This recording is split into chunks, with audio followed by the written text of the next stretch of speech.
Greetings from South Korea. I am Arang, Arirang News AI anchor. Here is the news making headlines today. Rescue crews in Colombia are racing against time as the critical 72-hour survival window following Monday's powerful earthquake draws to a close. According to local officials, the earthquake killed more than 265 people and injured around 3,500, while civil groups estimate nearly 4,000 people remain unconfirmed. Amid fading hopes, rescuers pulled one survivor from the rubble late Tuesday, nearly 40 hours after the earthquake struck. To honor the dead, the President of Colombia has declared 3 days of national mourning and invoked an economic emergency to gain special reconstruction funds. Authorities are now expanding rescue and relief efforts into rural areas where the full extent of the damage remains unclear. Korea will ease furious bureaucratic red tape faced by advanced industries in hopes of inducing 4.2 trillion Korean won or some $3 billion in investments. Intentions to this end were shared by Finance Minister Incheon earlier on this Thursday during a meeting of the Emergency Economic Headquarters. For semiconductors, the government will simplify building permits to facilitate factory expansions by companies within the Yongin chip cluster.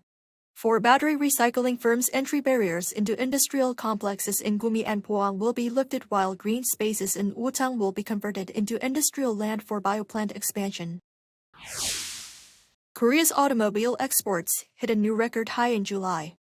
According to the Ministry of Trade, Industry and Resources on Thursday, auto exports reached $6.24 billion last month. That marked the highest figure ever recorded for July, representing a 7% increase from the same period last year. The strong performance was largely driven by eco-friendly vehicles, with exports surging over 25%. Demand for hybrid and electric models remained robust in key markets, including North America and the European Union. Production also grew by 11.3% to 352,000 units, supported by an increase in working days, while domestic sales saw a slight rise of 0.5%. Incheon International Airport ranked number 1 worldwide for international passenger traffic during the first 6 months of this year. International passenger traffic had over 38 million, up over 6% on year. According to preliminary data from Airports Council International, this figure is the highest among 1,234 airports across the globe. The council links the latest finding to tensions between the US and Iran, which in turn disrupted transit operations at major Middle Eastern hubs, shifting some Europe-bound travel demand to Incheon International Airport. A severe drought gripping South Korea's southern regions is worsening, prompting firefighters to step up emergency water supplies under a nationwide emergency response.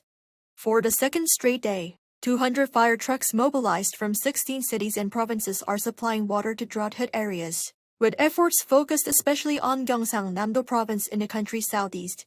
The National Fire Agency says more than 4,700 tons of agricultural water were delivered on Wednesday alone.